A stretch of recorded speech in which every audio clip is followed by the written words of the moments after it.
E é isso mesmo, Marcos. Hoje a gente vai responder uma dúvida que eu tenho certeza que muita gente ainda tem. Existe diferença entre adoração, devoção e veneração? Quem responde a nossa pergunta de hoje é o padre Vilmar Barreto. Vanessa, Marcos Túlios, para responder a pergunta de hoje, nós convidamos o padre Vilmar Barreto. E a pergunta é da Luciana, de Porto Velho. É a seguinte, padre: adoração, devoção e veneração, existe diferença? Então, obrigado, Luciana, pela pergunta, a todos vocês que estão assistindo. Sim, existe sim uma diferença, mas o fim último é o mesmo. O fim último sempre é Deus, sempre é o Cristo, sempre é o Espírito Santo, né? Quando nós falamos da devoção, a devoção, ela é essa forma primeira que nos leva tanto para uma adoração quanto também para uma veneração. A gente poderia dizer que a devoção é esse passo inicial que nós temos de querer fazer a vontade de Deus, buscar a Deus, o temor a Deus, obediência ao Senhor. Tudo isso nós podemos chamar de uma devoção, né?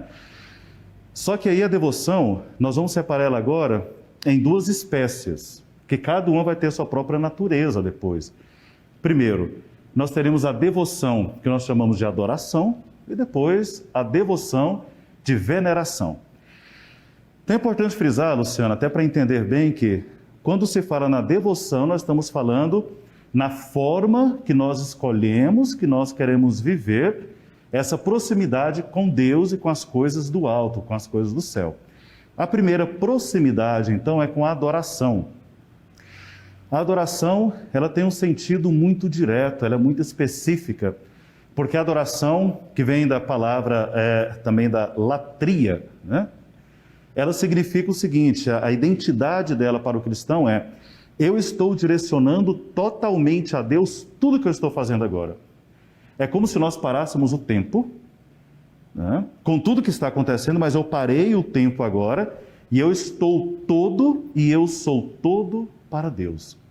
Então nós temos aqui essa forma devocional que se chama de adoração, né, que é uma bonita devoção.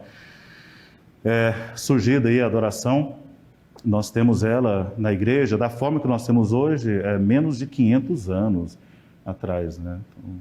Então, antes a adoração era muito diferente. Espero que um dia a gente possa ter tempo para falar, inclusive, como surgiu a adoração e aprofundar mais.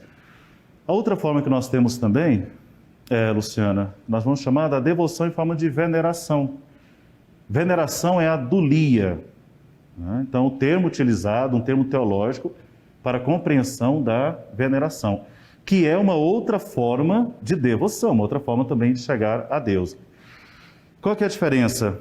É que na latria, que é a adoração, nós temos a proximidade direta com o Senhor, com Deus, Cristo, Espírito Santo, e ninguém pode ocupar esse espaço. Nem um santo, nem Nossa Senhora, ninguém ocupa o espaço dessa latria, da adoração, da proximidade, do tempo que para, tudo para Deus e com Deus. A veneração, ela nos indica um caminho que nós podemos também chegar a Deus, através dos santos, os anjos da guarda, de Nossa Senhora. E na veneração nós vamos ter, então, a palavra dulia, a palavra que ela vai identificar aí, justamente, que é essa proximidade com aqueles que estão abaixo de Deus. Então, quando se trata da veneração, eu tenho a dulia e a hiperdulia. A dulia é aquela veneração que eu vou fazer a um santo, por exemplo. Eu sou muito devoto da Beata Chiara Luce, São Pedro Canísio, Santa Rita de Cássia, Santa Dima Galgani. É uma veneração. Essa veneração, nós chamamos ela de dulia, mostra que, a partir da vida daquele santo, a partir da forma que ele viveu, o brilhantismo todo, e essa forma de vivência da fé, me ajuda a aproximar de Deus.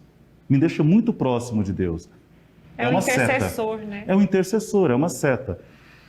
Mas essa veneração, eu não posso, por exemplo, colocar a Beata Chiara Luce ao lado de Nossa Senhora na importância da veneração, ao lado de São José. Por isso, e com certeza, os santos ficam alegres ao saber, né, que eles estão no lugar que devem estar. Então nós temos aí a hiperdulia dentro da veneração. E o que significa então essa hiperdulia? Significa que é uma veneração que agora estou fazendo a alguém que está muito mais próximo de Deus, que é no caso, normalmente, de Nossa Senhora e de São José.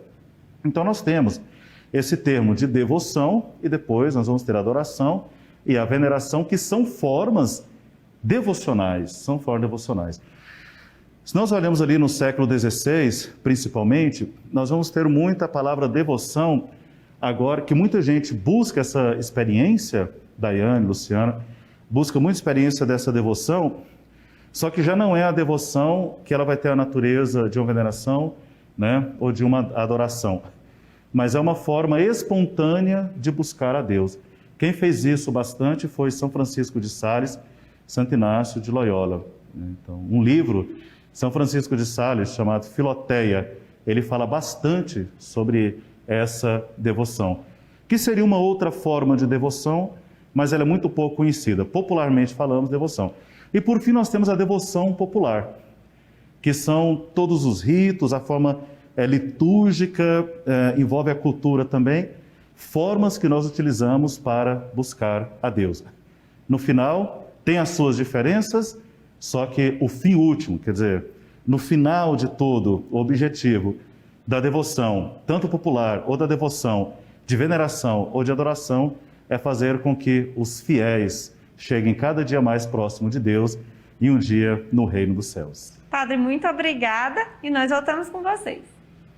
Uma verdadeira aula que o Padre Vilmar nos deu nessa tarde sobre adoração, veneração. E lembrando, Marcos, que o Padre Vilmar está ao vivo conosco online, também acompanhando a programação conosco. Com certeza, o Padre Vilmar que é sempre muito catequético, pedagógico, né? Uma aula muito boa, né? Clara, que ele nos ensinou agora sobre adoração, veneração, devoção. Então, sejamos todos devotos.